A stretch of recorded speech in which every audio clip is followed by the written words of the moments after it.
Discover Suncoast's game-changing 10-speed transmission innovations for unbeatable performance and durability. Speeds in the light-duty diesel. So our 10R, which is our Ford transmission in the Power Stroke trucks, the 6.7 Power Stroke, and then the 10L transmission that is in the 6.6 Duramaxes and the L5P versions and whatnot. A lot of innovations that Suncoast has done in the 10 speeds, because the 10 speeds are the future. They're not going anywhere. These transmissions are here in the spirit of fuel economy, and they are good transmissions, but a lot of misinformation out there. So we just wanted to show you a couple of 10-speed parts that Suncoast offers, and I'm going to kind of start off in showing this is a completely in-house designed and built e-clutch pack or hub that Suncoast does. I'll let Montana talk just a little bit about that. Yeah, speed run into that. Starting off, we engineered a billet piston for this unit. The factory stamped steel, or actually it's a cast aluminum piston in the Chevy GMC version. It left a lot to be desired. We were already going to have to modify it in the spirit of adding more clutch to this unit. The E-clutch itself, one of the clutch packs that fails first off, it's got a big load carrying job to do with inadequate clutches from the start. That piston allows us to have a wider apply area on the clutch itself, preventing us from any deflection, any coning issues. Working on the drum piece itself, that's where the magic happens. We have opted to retain the factory style aluminum drum with a very innovative design. We have machined off all the factory teeth that would be on this drum and replaced those with our steel dowels all throughout.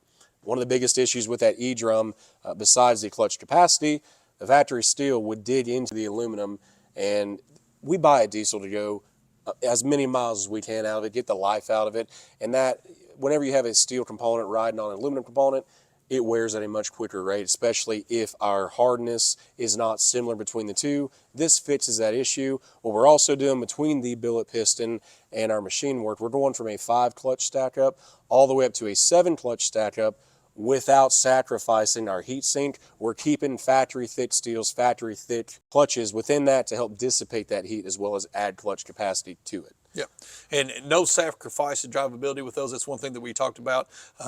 You know, this is going to drive just as smooth as it does in its stock form with performance modifications like that. Some other stuff on the table. These are just some OE things that we were going through in our previous video. But this is the smaller 10R clutches for those that just a little bit larger in the 10R 140 kit from Suncoast. This is a 10R 80 rebuild kit that they come out with. So you F-150 10-speed guys, they've got a kit that it covers for you all in the gas applications as well. I thought this was cool. Just going to show this is kind of, these are stock, what was it, F clutch? These are the CDF drums themselves. Yep. And this is just a visual size comparison for you guys that are at home. I joke around and say, hey, look, take your F-150 or take your Camaro transmission, enlarge it 35%, and you have your diesel version. They work on the same principle. Absolutely. 100%. Yep. So if you guys got any questions about 10 speeds or need to know about if you're starting your performance journey and you've got a 10-speed truck, just give us a call. We definitely suggest that you check out the Suncoast offerings, because I think they've probably done more innovations inside the 10-speed world than probably anybody out there. So guys, any questions, just give us a call. Thanks for watching.